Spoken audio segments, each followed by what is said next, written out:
Bismillahirrahmanirrahim. Assalamualaikum warahmatullahi wabarakatuh.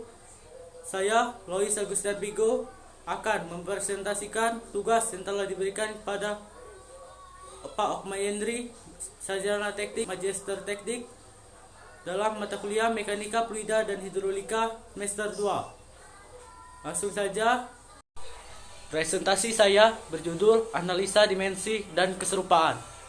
Persoalan-persoalan dalam mekanika fluida menggunakan dua cara, yaitu cara analisa dan cara eksperimental.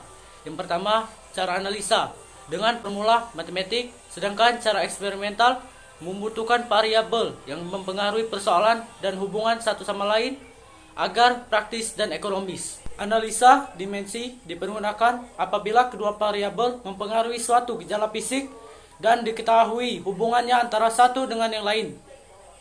Dalam kasus demikian, langkah yang pertama kita harus lakukan adalah mengenal kedua variabel atau parameter yang berpengaruh.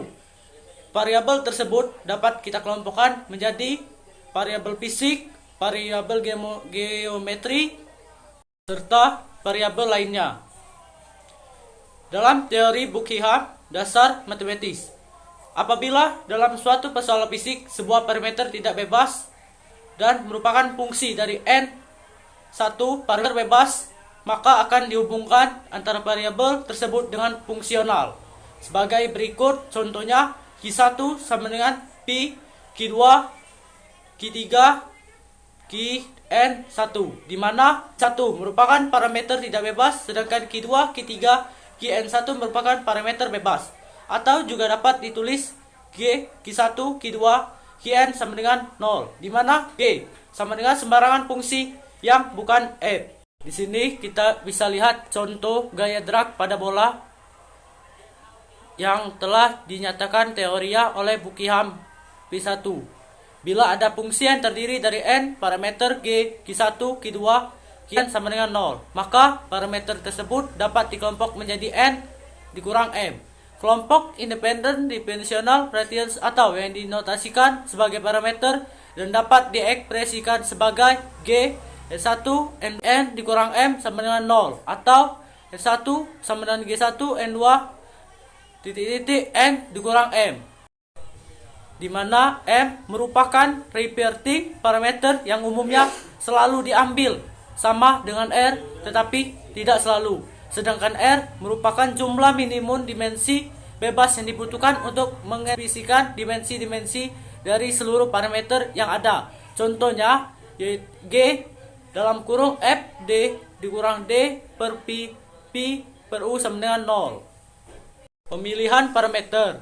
Masukkan semua parameter yang diduga berpengaruh dalam suatu persoalan atau jangan ragu-ragu. Apabila ternyata parameter yang diduga berpengaruh tersebut salah, akan gugur dengan sendirinya. Dan apabila ternyata benar berpengaruh, hasilnya maka akan utuh. Prosedur menentukan kelompok ada 6 langkah. Yang pertama, langkah 1, tulislah seluruh parameter yang kita berpengaruh. Misalkan ada n buah parameter. 2, pilihlah satu set dimensi parameter, misalkan m, l, t atau p, l, t, t. 3, tuliskan seluruh parameter yang terlibat dalam bentuk dimensi parameter yang telah dipilih. Dalam kurung catatlah R adalah jumlah dari dimensi parameter minimum yang dibutuhkan. Misalnya F, D, P per U. Sebagai contoh yang ada dalam sebuah presentasi ini.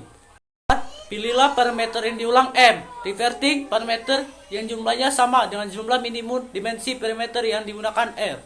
Misalkan M, R sama dengan 3, P per VD. Catatannya, kita jangan memilih parameter yang mempunyai dimensi dasar yang sama dengan reverting parameter lainnya, walaupun hanya dibedakan dengan satu ekspon pangkat saja.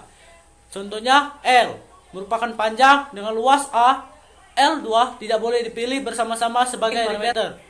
Contoh yang kelima, dari parameter-parameter yang dipilih N dan reverting parameter M untuk M dapat grup-grup tanpa dimensi. Dalam hal ini akan ada N, M, grup tanpa dimensi. Contoh yang terakhir, 6. Untuk menyisihkan hasilnya, periksalah grup-grup tanpa dimensi dengan dimensi parameter yang lain. Dan ada beberapa contoh soal yang mengenai materi kita hari ini. Mungkin itu saja yang bisa saya sampaikan. Lebih dan kurang saya mohon maaf. Wassalamualaikum warahmatullahi wabarakatuh. Sekian, terima kasih.